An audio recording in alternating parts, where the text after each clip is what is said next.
तो राम जी तो साक्षात परम ब्रह्म है। राम जी जब राजा बन गए तो एक घटना आपको सुनावें। कुछ लोगों ने प्रस्ताव रखा कि अभी तक रघुवंश के नाम से यह वंश प्रसिद्ध था, क्योंकि रघु बड़े प्रतापी। अब तो इस वंश में राम जी प्रकट हो गए तो इस वंश का नाम श्री राम वंश होना चाहिए। सारे लोगों ने सहमति जता दी, सब एक स्वर में बोले बहुत अच्छा।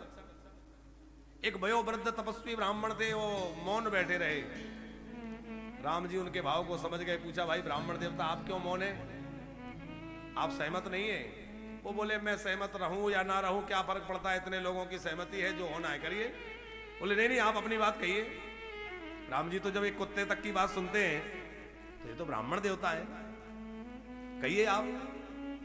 तो बोले रघु जो प्रतापी राजा भय, राम परम ब्रह्म है, ईश्वर है, वो अपनी जगह है। राम जी की भगवत्ता में कोई कमी नहीं है, पर राम जी को रावण को मारने के लिए बंदर भालुओं की सेना लेकर के लंका जाना पड़ा। और रघु जी कितने प्रतापी थे।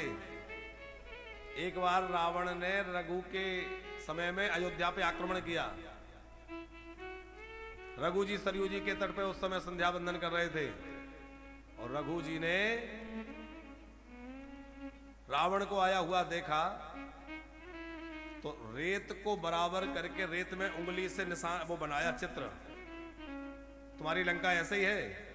बोले हाँ लंका ऐसे ही है, ऐसा परकोटा है, ऐसे किले हैं, ऐसे द्वार है, सब बना दिया। शस्त्रागार यहाँ है, ये यहाँ है, ये यहाँ है। बोले हाँ बिल्कुल ऐसे ही है। और रघु जी ने एक कोने पर ऐसे हाथ घुमा दिया और जितने कोने पर हाथ घुमाया था रावण से कहा जाके देखो। और रावण लंका में गया तो देखा उतना लंका का हिस्सा साफ हो चुका था। रावण घबराया, कहीं पूरे नक्शे पे हाथ घुमा दिया होता तो यहां तो कुछ बचता ही नहीं। इतना डर गया रावण कि कपट से रघु जी को मारना चाहा।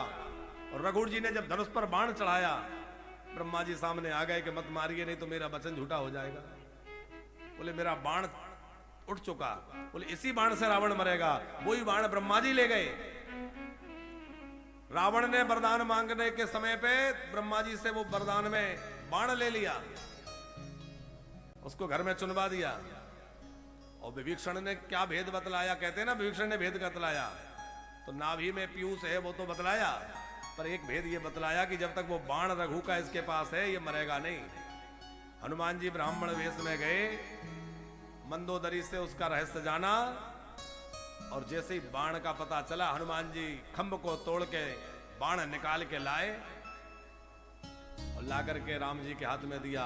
तो छाड़े सर 31, राम जी ने 31 बाण जो छोड़े थे उसमें 30 बाण तो खुद के थे, जो 10 बाण मस्तक में लगे, 20 बाण भुजाओं में लगे, और 31वां बाण जो नाभि में जाके लगा वो रघु का बाण था, उसी से रावण का अंत हुआ। तो ऐसे प्रतापी रघु हुए, उनके नाम से ये रघुवंश कहलाया।